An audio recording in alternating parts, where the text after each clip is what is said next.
Good afternoon, everyone.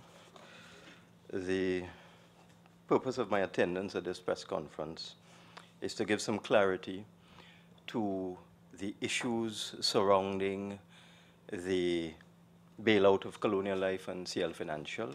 There is a newspaper article today, I believe it's in The Guardian, where Mr. Lawrence Duprey has made certain statements referring to correspondence sent to the Ministry of Finance, and I thought I would clear the air. Firstly, I have in my possession a letter that was written to the governor of the central bank on the 22nd of March and copied to me. This letter is written by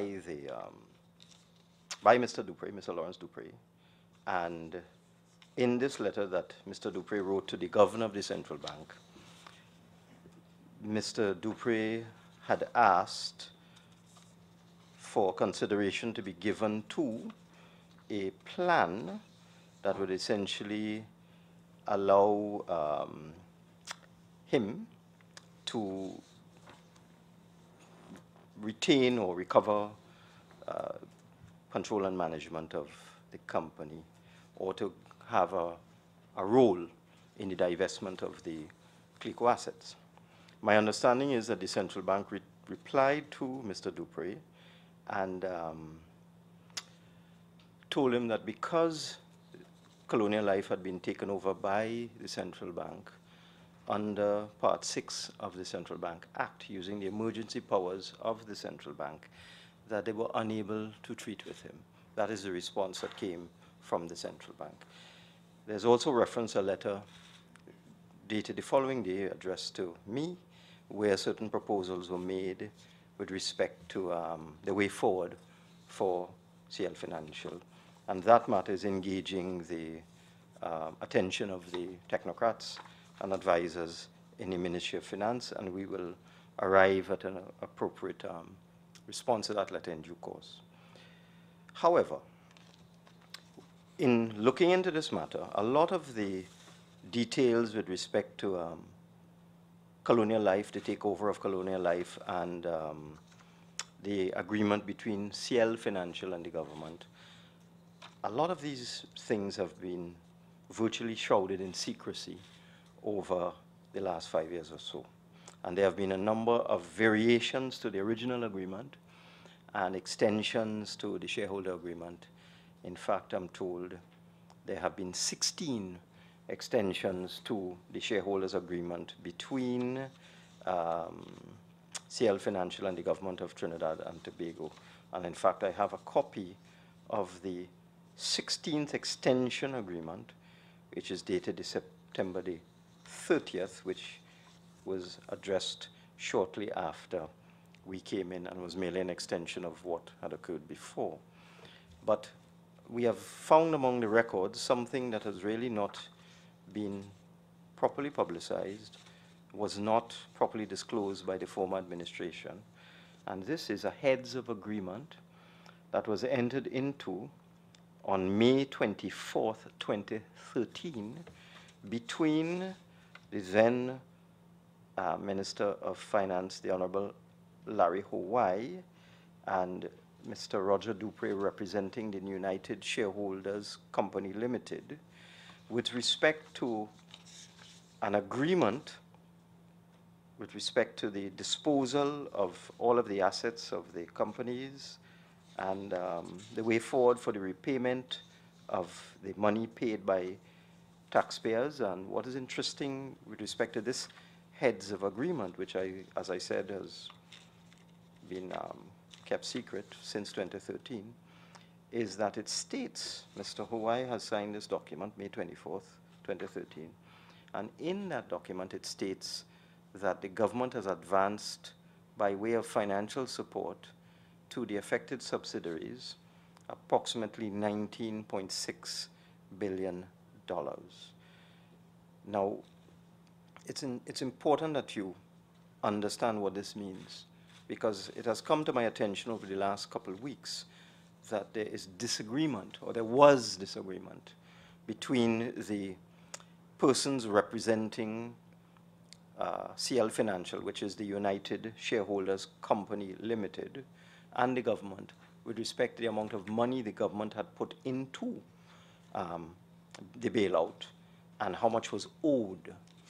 And this again is a matter that has not seen the light of day until today. I want to give the public the assurance that based on the discrepancies between what is in this agreement and the information that is in the public domain, that the government is owed approximately $24.5 billion, because that is the figure that has been out there in the public domain for some years, that the government put in $24.5 billion, or the net effect of the money that the government put in with interest is $24.5 billion. And this document, which speaks to $19.6 billion, there is confusion as to exactly how much money, how much taxpayers' money has been put into this bailout. And therefore, the Ministry of Finance, as Minister of Finance, I will be conducting a full forensic audit to establish the facts. That's the only way we can put this matter to bed, to establish exactly how much money, how much taxpayers' money was put into the bailout of Colonial Life and CL Financial and its subsidiary companies, and how much has been paid back, how much is owed, so that we can make our best effort to recover as much money as possible. Additionally, the present government simply wants to recover the money owed to taxpayers. We do not wish to run the companies like Angostura, Republic Bank, and things like that. We simply want to recover as much of taxpayers' money, this present government, as possible, hopefully the entire amount. And we'll be looking at different ways and means of doing this. I can tell you that the central bank made a presentation to me yesterday, because I get a regular weekly update from the central bank on what they are doing with respect to Colonial Life. And it is necessary now to clear up the confusion that surrounds Colonial Life and CL Financial. They are not the same company. And they are commingled and intermingled, and this creates all sorts of confusion. Colonial Life Insurance Company was taken over by the central bank under the emergency powers of Part 6 of the Central Bank Act. And it is the central bank, in pursuant of that responsibility, that is disposing of the assets of Colonial Life Insurance Company. Now, the assets of Colonial Life would include policies, would include shares in Republic Bank, shares in Angostura, shares in CL World Brands, and so on. But this is completely different to CL Financial. CL Financial was a holding company that owned shares in Colonial Life, and also in Angostura, and also in home construction, and also in companies like CL Marine, and so on. So Colonial Life has a certain percentage of the shareholding in companies like Angostura, and CL Financial has the remainder of their shareholding in those companies such as Angostura. So it's quite a confused picture, but I want to make it absolutely clear that the matter that the central bank is dealing with is disposal of the assets of Colonial Life in order to repay the creditors of Colonial Life, which include the government for the largest part. My latest information from the central bank is that Colonial Life owes the government of Trinidad and Tobago, or owed the government of Trinidad and Tobago, approximately $16.9 billion. Of that, $16.9 billion. Of that figure of $16.9 billion, the government has been repaid $4 billion from the proceeds of the sale of the MHTL methanol company, the one where there was the arbitration and all the confusion about the valuation of the shares and so on. So out of that $16.9 billion, which is the central bank's assessment of what Colonial Life Insurance Company owes the government, $4 billion has been repaid, leaving a balance of $12.9 billion. The central bank presented a plan to me as Minister of Finance and my advisors yesterday with respect to the recovery of that residual balance of $12.9 billion. And this will include dealing with matters such as shares in Republic Bank and so on.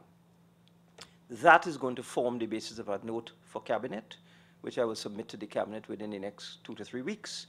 Explain to the Cabinet what the central bank's plan is for the recovery of the indebtedness of Colonial Life Insurance Company to the government. And once Cabinet agrees, then the central bank will be given the authority to proceed with its plan to recover that $12.9 billion, which is still owed by Colonial Life to the government. But the confusion arises with CL Financial. CL Financial has assets of its own. As I said, it has shares in Angostura, CL World Brands, Home Construction, and so on, and CL Marine and all these other companies. And this is where the confusion is coming, because there's a group of shareholders. This morning I got a complete breakdown, but I can tell you the government at some point in time was given 14% of the shareholding of CL Financial in exchange for part of the debt. So the government owns 14% of CL Financial. The originator of Colonial Life, he doesn't come to me right now, Cyril Duprey. The Cyril Duprey Trust owns, I'm told, about 24, 25%. Lawrence Duprey himself owns about 22%. So when you add Lawrence Duprey and the Cyril Duprey Trust, you get about 48%. And the remaining 52% is split up amongst the government, 14%, a whole large number of shareholders. These would have been executives of the company, members of the family, and so on, and then the Duprey family. So the Duprey family has approximately, I'm told, about 21%. This is not Lawrence Duprey. These are the other members of the family, such as Roger Duprey and so on. Then you have a whole range of shareholders. They together own just about, if I do the maths, they would own 52 minus 14 minus 21. So when you put all the small shareholders together with the government, together with the Duprey family, which excludes Lawrence Duprey, you get approximately 51, 52%. So the United Shareholders Group has been working together with the previous government, putting the government's 14% together with their shares to control 51% of the company, and they're the ones who have been appointing directors and working with government-appointed directors like Mr. Yetming and so on to deal with the affairs of the CL Financial Group and its subsidiaries. So the present confusion, I would think, could possibly stem from a realignment within all these disparate members of shareholders within the CL Financial system. So you have Lawrence Duprey, Cyril Duprey Trust, the members of the Duprey family, excluding him, and a barrage of, so there seems to be a sort of a realignment, which could be the reason for the letter written to the government. I simply want to say the government will protect the public interest. We will do whatever is required to deal with this matter. If any of those groups that I've referred to, whether it is the Duprey family, whether it is the Duprey Trust, whether it's Mr. Duprey himself, whether it is the large number of shareholders which have 20-something%, if any of them can put forward a creditable proposal whereby they can repay the balance of money owed to the government, then the government will be very happy to embrace such a proposal.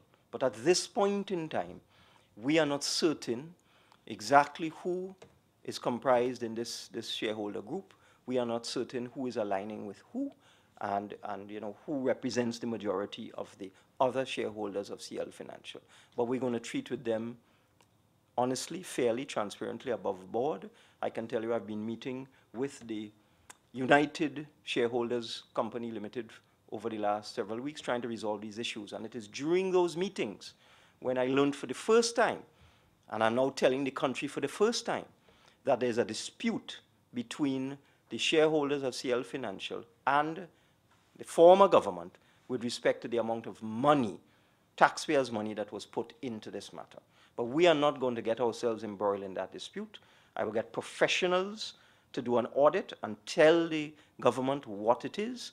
If there's land involved, we will use certified evaluators to value the land to make sure there's no argument in all of this. So I just thought I would report this to you because the story in the newspapers gives the impression that there's a lot of confusion taking place, and I thought I would just clear the air and let you know what the government is doing. So I expect within the next 2 to 3 weeks, when that note is submitted to Cabinet, and Cabinet, presuming that Cabinet will sign off on the plan from the central bank, then the central bank can go ahead and deal with the assets of Colonial Life Insurance Company to try and get our $12, almost $13 billion back for taxpayers. And in the meantime, we will work with all of the shareholders representing CL Financial to see if we can work out something that will be in the public interest and in the interest of all taxpayers in Trinidad and Tobago. But I want to give you the assurance that this government will protect the public interest. We're not getting into any fight with anybody. We're not getting into any kankata. We use professionals and do this thing right. Thank you.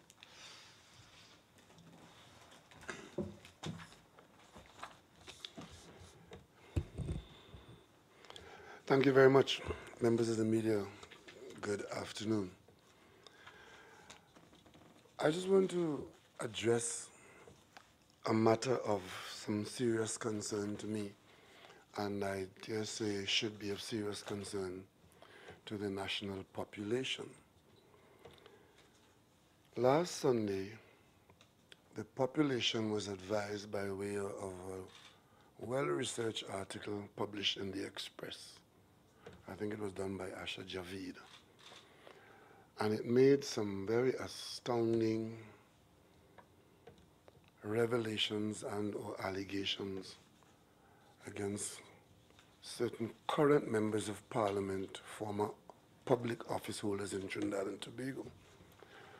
And it appears as though the full depth and import of those revelations have passed unnoticed by the average person in Trinidad and Tobago. I speak specifically to the facts and allegations where it has been reported that a number of officers of state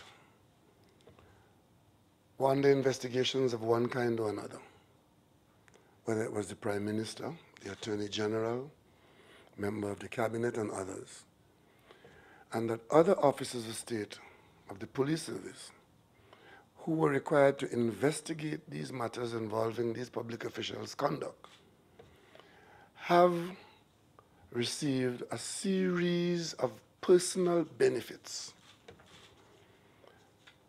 And it is to be determined now whether those actions of persons who offered those benefits have in fact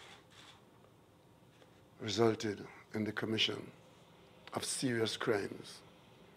We have been told that the police officers who were involved, and I make specific reference here to an affidavit that came to our attention from Jack Warner, I think it was before the elections, sometime before the general election. Austin Jack Warner, who was the chairman of the UNC, former many-time acting Prime Minister of Trinidad and Tobago, former Minister of National Security and other portfolios, saw it fit to place himself on affidavit indicating that he had personal knowledge and or involvement of a situation where police officers had found marijuana at a particular location at the residence of the Prime Minister of Trinidad and Tobago. Another interesting thing had come to the public attention at that time, not just the affidavit, but Mr. Warder went on to say that when he found out about that matter, and he spoke to other persons, public officials on the matter, it was determined that they advised the Prime Minister, who was abroad at the time, as to what the police had found at her residence. And Mr. Warner reported to the country that the Prime Minister's reaction then was she sought his advice as to whether she should return home immediately and resign. He then said that action was taken to make this response not warranted or required. Mr. Warner said in his affidavit that after the police officers found what they determined to be marijuana, they reported it to a very senior officer, a certain Mervyn Richardson, who is well known to us in Trinidad and Tobago. Because remember, he was the one who the Prime Minister had sent to me as opposition leader when she sought to get me involved in that allegation of attempted assassination. Remember that story? The Prime Minister told the country that she had information about an attempted assassination, and she invited me to get involved in being briefed in this matter. I did not get involved, but I did agree to have the police brief me. And the person who briefed me was one Mervyn Richardson. And I had a press conference the very same day.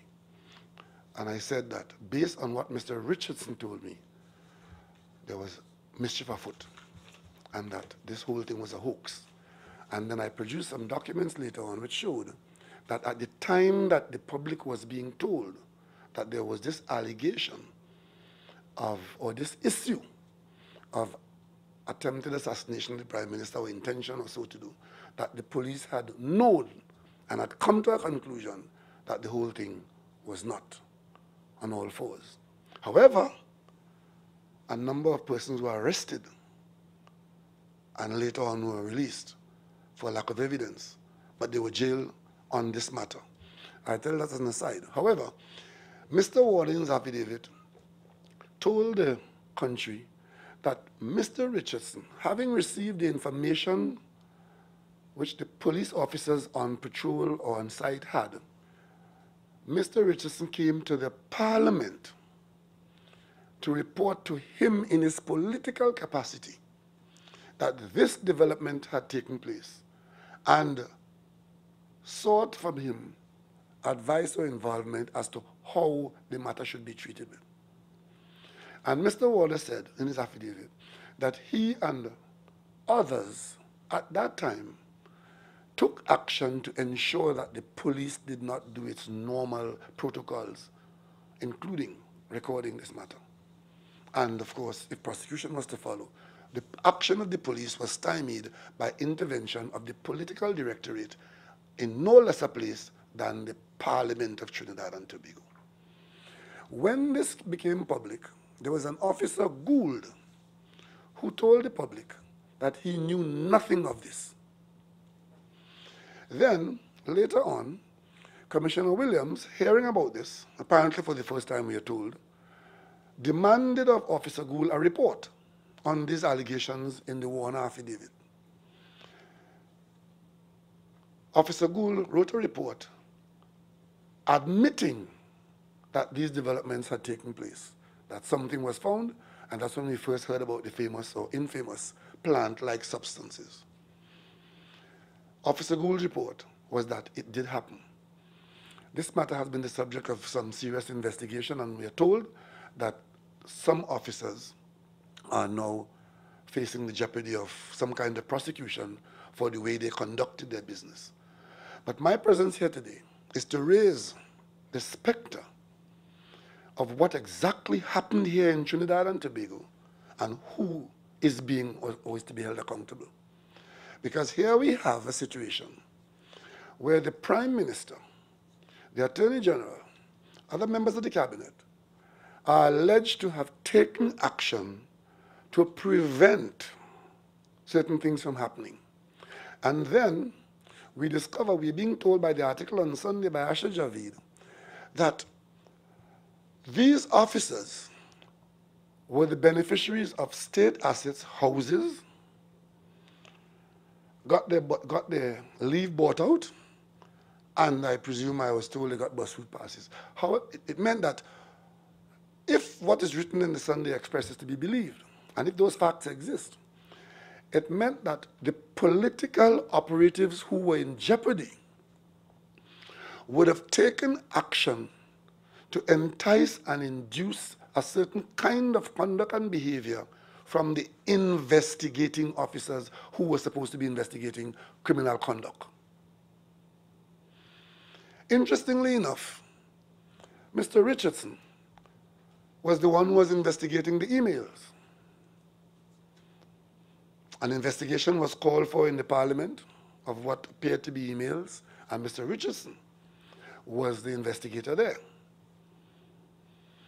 He got his retirement extended, and even while these criminal matters were of concern, at the end of an extension of his retirement, within a week, he was put as head of the National Operations Center. And one is left to ask, why was he so fortunate? Maybe he is fortunate. But the other side of the question is it that the Prime Minister of Trinidad and Tobago was making available to Mr. Richardson and others benefits to influence their conduct? Because you see, there's something called misconduct in public office. There's something called Breach of Integrity in Public Life Act, Chapter 2201, and there's something under the common law. It's called common, corrupt, or dishonest conduct. All that I've outlined here fall within these three ambits and require serious investigation and clarification. In the case of misconduct in public office, it's a criminal offense at common law and is triable on indictment. It carries a maximum sentence of great severity. It's an offense confined to those who are public officers, whether police officers, ministers, prime minister, whatever. And it's committed when an office holder acts or fails to act in a way that constitutes a breach of the duties of that office.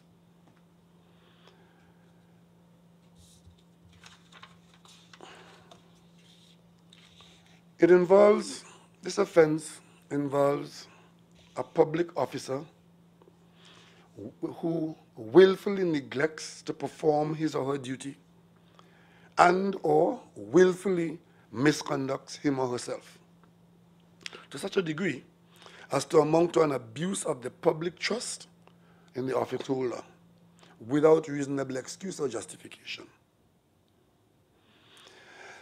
Under the Integrity in Public Life Act, Chapter 2201, Sections 23, 31 of the Act and the Code of Conduct, a potential breach of Section 24 of that Act could be a failure to be fair and impartial in exercising the public duty.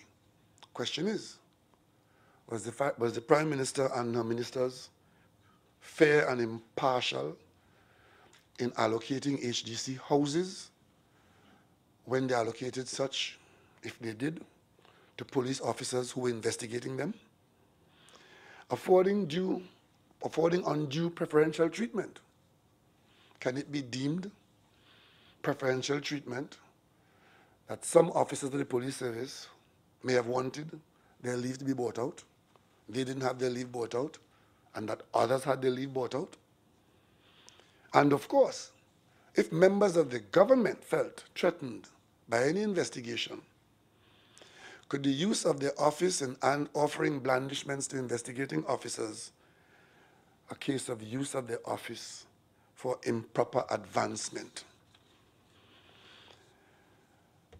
So all of this brings us to the point that the country needs to know whether there was breach of any laws through the grant of state jobs and state housing at the recommendation of the then Prime Minister Kamala Prasad Bisesa, then Attorney General Anand Ramlogan, and other members of the UNC cabinet, to senior officers and others of the Trinidad and Tobago Police Service, who was charged with the responsibility for investigation into scandalous allegations of criminal conduct on the part of government officials under the UNC administration. These matters being before us as facts or allegations and taking up many pages of the national newspapers, cry out for proper and thorough investigations so that we can rest assured that persons who engage in these actions be held accountable, and that the corruption of the police service, to which this is but one of the latest contributions, that officers who engage in this matter be treated in the way they should be, and that politicians who engage in this matter be held accountable. Some of these politicians are still in the Parliament of Trinidad and Tobago, talking down to the population. Only on Monday, Mrs. Prasad Bisesa was on a public platform calling on me and Attorney General Alwari to make statements about lawyers who worked for us before or clients who lawyers had before. Nothing wrong with that. Those answers are easy to be had. But what we have here are secret inducements to people which appear, by allegations, to have had the intent of influencing their investigations into the conduct of persons with questions to answer. Today, I call on all the authorities in Trinidad and Tobago who have it within their remit to intervene and take steps to ensure that these matters are thoroughly prosecuted, investigated, and prosecuted. That this be done as part of the catharsis that's required in Trinidad and Tobago. This kind of corruption ought not and should not be allowed to be treated as all in a day's work, all in a day in the life of the people of Trinidad and Tobago. I call on the Director of Public Prosecution. As you know, we're in the executive. We have no influence in these prosecutorial matters. We have no influence in the police matters because they are independent offices being carried out. But we do have a voice as citizens and as the executive, where when faced with these situations, we call on other arms of the state whose job it is to ensure that these matters are properly addressed, that they be so addressed, and that a former Prime Minister and members of a cabinet be held accountable for the actions that they took in using state's resources in the way as described in that article last Sunday in the Trinidad and Tobago Express. If there are any questions to Mr. Imbert, you take them now. He has to go to the Senate, so you take them first. Yes, I'm afraid I have to go to the Senate to deal with the motor vehicle matter. Any questions? No? Yes. Okay. No, with respect to the matters that I raised. Good afternoon. Good afternoon. Good afternoon. Yes. In the context of your deliberations with the International Monetary Fund and the World Bank, I don't know that you may have raised that recent meetings. No, I was talking about CL Financial and Colonial Life. Okay, so you're not. No, I can do it, but I have to go quickly. Yes. Could you give us a little update as to what would have emerged from your meetings with the representatives from the World Bank and the International Monetary Fund? I'm glad you gave me the opportunity to clear that up. These were simply meetings to discuss technical assistance. There was no meeting per se to go drilling down into what's going on in Trinidad and Tobago and to impose conditions on Trinidad and Tobago. It had nothing to do with that. It was simply meetings with experts to advise us on certain matters. And with respect to the IMF in particular, let me clear this up. The only matter that we have asked the IMF to advise us on is oil and gas taxation, nothing else. Transfer pricing. And transfer pricing, I'm sorry, Prime Minister, you're quite right. And transfer pricing, where multinational companies avoid paying taxes to Trinidad and Tobago because they charge expenses to their head offices overseas. That's all. All of the other matters that I raised, review of the public expenditure, assistance with the Heritage and Stabilization Fund, we asked the World Bank to provide us with experts to give us advice. And that advice will be taken together with the advice we're getting from the Economic Advisory Board and from other distinguished citizens within Trinidad and Tobago, and together with the advice of my own experts in the Ministry of Finance to come up with the best solution. But I want to make it emphatically clear that there were no meetings to discuss conditionalities for Trinidad and Tobago. It was simply what they call preparatory meetings to discuss possible offers of technical expertise to Trinidad and Tobago. And with respect to the IMF, the only issues we asked them to look at are oil and gas taxation in this regime of very low oil prices and an uncertain outlook, and transfer pricing. And both of those will assist Trinidad and Tobago if they can help us to reform our oil and gas taxation regime, and if they can assist us to get back some of the money that is lost through transfer pricing, it will be of tremendous benefit to Trinidad and Tobago. And I'm afraid I have to go now. Okay? Here we had a run. On a personal note, what do you make of Mr. Duprey's request? And we look at a lot of the comments under that story No, today. listen, let me clear this up. And when I spoke in the Parliament in the media review, let me just read what I said. Members should note that these proposals, and these were the things I spoke about with respect to Angostura and so on, only relate to CLICO. And in due course, I'll report on our plans to monetize the other assets held by CL Financial. It is because of the confusion, the commingling of CL Financial and Colonial Life, that this confusion is out there. I said specifically that I was only dealing with Colonial Life and not CL Financial. As I said before, the government will welcome any credible offer from any one or amalgam of groups of shareholders, CL Financial, to repay the outstanding debt. As I said, there was a heads of agreement signed by Minister Rowley, which referred to 19.6 billion. Our books show 24 billion. So we need to sit down with CL Financial. I need to bring in auditors, the government needs to bring in auditors, determine what the true facts are, what is the number, and then we can entertain any credible offer coming from these gentlemen with respect to repayment of taxpayers' money. You're going to make me late for the senator. Request to have him come in personally and speak to you. Okay, thank you. If you have no questions, I have one question for you, Dr. Rowley. yes. Given the state of the investigation and how this played off, do you actually have confidence? Which investigation? The same investigation, the plant-like substance investigation, and how that all went down, and we still have no definitive answers from it. Do you still have confidence in the police service to investigate themselves at this time, and confidence in the Integrity Commission to also investigate this thoroughly, given past experiences with them? As I've said before, we can't ask the teachers or the parish priest to do that. I mean, the management of crime, criminality, and criminal conduct falls to the police service. There's no other entity who has the responsibility. If we are seeing many days, we see examples of corrupt practice within the police service on the part of some officers. But that does not mean that every officer in the police service is corrupt. And it would be a hell of a state of affairs if we come to the conclusion that nowhere in the police service is there the opportunity to get good policing.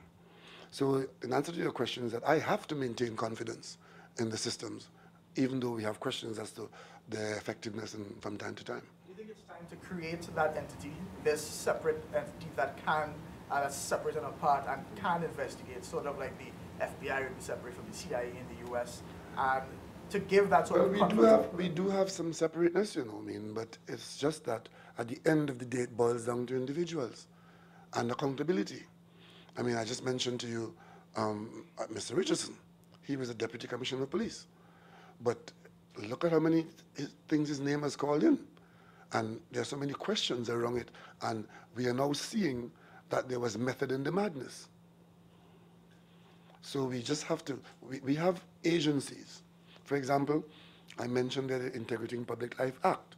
If all of these people are public officials, and if it is that this information in the article is about the conduct of public officials, then if there are people who are willing and able to do that in that area, then they can take it on board. Then, of course, there's the Director of Public Prosecution, who has the independent power to instruct the police to open an investigation if it comes to his attention that there's potential criminal conduct. So, and of course, there's the Commissioner of Police, who, I don't want to think that the Commissioner of Police, who has probably the most breadth in all of this, would allow the officers who were in the Philippines to be prosecuted and turn a blind eye to the fact that high-ranking office holders may have been involved or behind the conduct of those officers. Because then that would be saying that the law only applies to certain people and it doesn't apply to other people on that particular matter. Do you have any plans to raise this in the Parliament as well? I've just raised it today with the population of Trinidad and Tobago. If any of these entities don't follow through, is there any power that you as Prime Minister have to actually launch an investigation? The Prime Minister is a member of the executive. The Cabinet is the executive. Investigations and prosecutions lie with other arms of the state. And we will not, at any time or in any way, overreach our powers. But of course, today I raised the matter as a matter of information for the public, who I now expect will see the jeopardy into which you have been placed. Because if it is that office holders whose conduct was called into question could have taken action of the kind as reported in the newspapers to induce investigators, then that should be a matter of grave concern to every citizen of Trinidad and Tobago. The other side, Sorry. Okay. Yeah, Mr. Prime Minister, but if government has evidence, wouldn't you be in a position to initiate that process? If we have evidence of anybody's wrongdoing, that evidence has to go to other arms of the state for action. But you can initiate the process. If we have evidence of wrongdoing on the part of anyone, the fact that we are handing it to other arms of the state, if it is, that is an initiation, and then it's out of our hands. Because you see, let me clarify something. I know in the national population, there's a general sentiment that the population has been aware of a plethora of wrongdoing on the part of public officials. And the average John public is saying, and the government is doing nothing about it. They want persons held accountable. Some people go as far as to say, we want them jailed. And they look to the government to do that. I want to make it clear that the powers of the cabinet, the executive, are limited to finding the information, the evidence, and making that available to other arms of the state. The government of Trinidad and Tobago, I mean, me and my colleagues in the cabinet, we can't prosecute anybody. We can't arrest anybody. We can't charge anybody. We can't investigate anybody. There are arms of the state whose job it is to do that. So when people say to us, look, you're all in office for 7 months and nobody has been held accountable, it sounds good, but there's a limit to what we can do. The evidence that we unearth, that evidence should be attracting to it the actions of others whose powers it is to do certain things. And of course, from time to time, we will unearth and make certain information available to the public. And then, if persons are to be held accountable, they are to be held accountable by other arms of the state. Dr. Rowley, on the issue of homes and bus route passes being used as inducement influence, what assurances can you give the public, though, that these things will no longer be used as influence going forward? The assurance is that there's a PNM government in office. That's the assurance. Because you see it being said glibly that previous ministers were giving out houses to another. I was a Minister of Housing, and I can come from my term, and I've never heard what I'm seeing now. At that time, there was a certain cabinet oversight of a certain number of houses that a minister could have, the Minister of Housing could have dealt with emergencies and special situations. What we're seeing here is completely different, where large numbers of housing units went to particular individuals with the intent to influence their conduct. We've never seen that before in Trinidad and Tobago. Is it time now to actually give the Police Complaints Authority this investigative power that they've been clamoring for, to change the legislation so that in this case you have one more body that can The answer is yes, and we are doing that. The Police Complaints Authority would be given additional powers so that they could be another body, and especially what we are experiencing, we need to ensure that whatever happens at the end of the day, that there's accountability in the systems. And the Police Complaints Authority has made the case that they are stymied because they can't go far enough into investigations to get to the bottom of things. And that power is required, and therefore we will have to consider giving it. I know the Attorney General is working on it, so in the not too distant future, we intend to bring an amendment to the Parliament so that the Police Complaints Authority can be more effective in taking to completion investigations and, more importantly, forcing persons to cooperate with the Commission, the authority. Mr. Prime Minister, so where has this issue of the appointment of a police commissioner, where has it reached? Good question.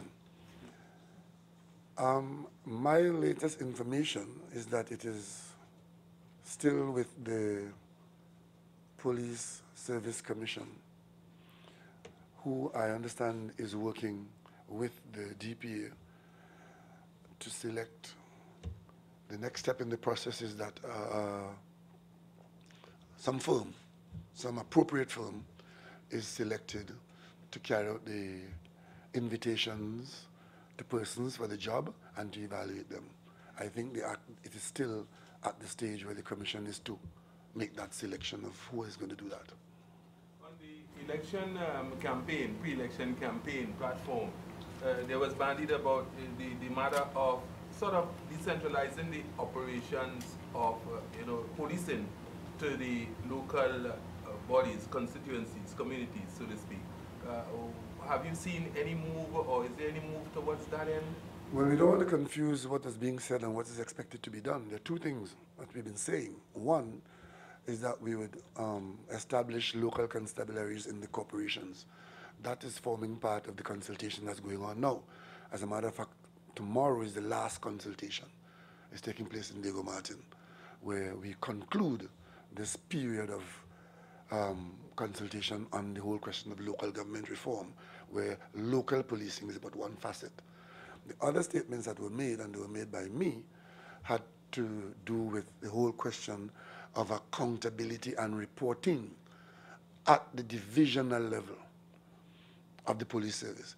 It doesn't change anything with the policing that is going on. It's just how you account and how you report. We have 9 divisions in the country. Each police division, which is a geographical area in the country, has a very senior officer who is heading that division. There are 9 of them. And we are saying that those at that level of the police structure, or the structure of policing, that the population should be able to see more accountability and to get more information as to how crimes and criminality and other law-breaking are dealt with. Because we do have resources of state in each division under the management of these senior officers. But what seems to happen all the time is that we centralize our inquiries to the Commissioner's office, and things happen out in the national community, and we don't get the kinds of follow-up as to what is happening with investigations, who is investigating, are investigations taking place at all, and so on and so on. And that needs to be in the public domain, in the public eye, to get the best of policing. Okay. The Minister of Health has recently... Go ahead, don't feel shy. in respect of 3 matters. One of them has to do with the Zika situation and pregnancy and abortion issues.